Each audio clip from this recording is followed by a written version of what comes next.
Citation du général Charles de Gaulle. Le réalisme de Charles de Gaulle à propos des MOG, micro-organismes génétiquement modifiés. Il y a plus de 50 ans déjà, Charles de Gaulle manifestait une lucidité forte, étonnante à propos des conséquences de la vision pasteurienne. Asepsie des organismes, nanotechnologie, transhumanisme mécanique et l'intégration des MOG, micro-organismes génétiquement modifiés, dans l'industrie de l'alimentation et pharmaceutique, donc dans l'environnement et les organismes. Chose que nos soi-disant leaders d'aujourd'hui ont encore énormément de peine à comprendre. Cependant, reconnaissons-le, le temps est plus que jamais compté. Des décisions s'imposent.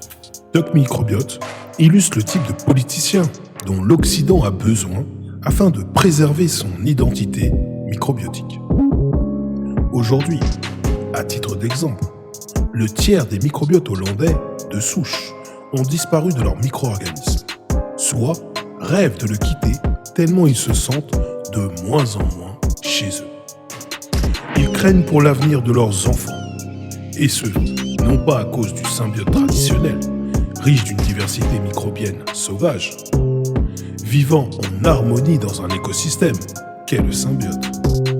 Ce qui est en jeu, ce sont les valeurs fondamentales constitutives de l'identité microbiotique.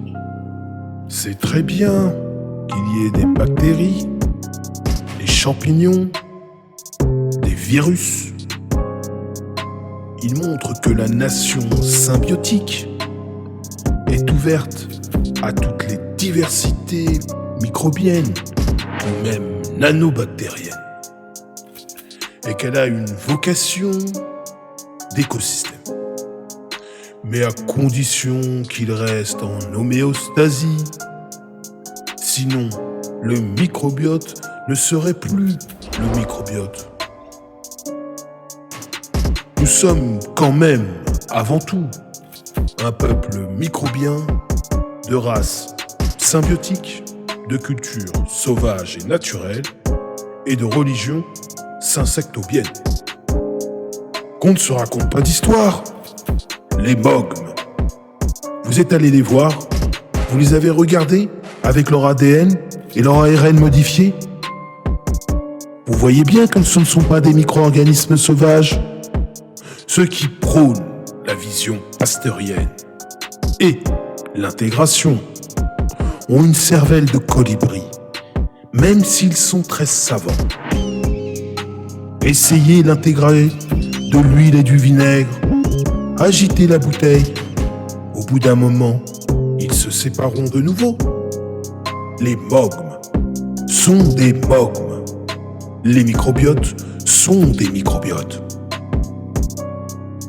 Vous croyez que le corps humain peut absorber des millions de MOG qui demain seront des milliards et après-demain des trilliards? Si nous faisions l'intégration, si tous les MOGM, micro-organismes génétiquement modifiés, et les nanotechnologies étaient considérées comme saines et sans conséquences pour l'organisme et la grande symbiose, comment les empêcheriez-vous demain de venir s'installer dans votre microbiote, alors que le niveau de vie y est tellement plus élevé? Mon microbiote ne s'appellerait plus Colombet les deux symbiotes, mais Colombet les deux labos.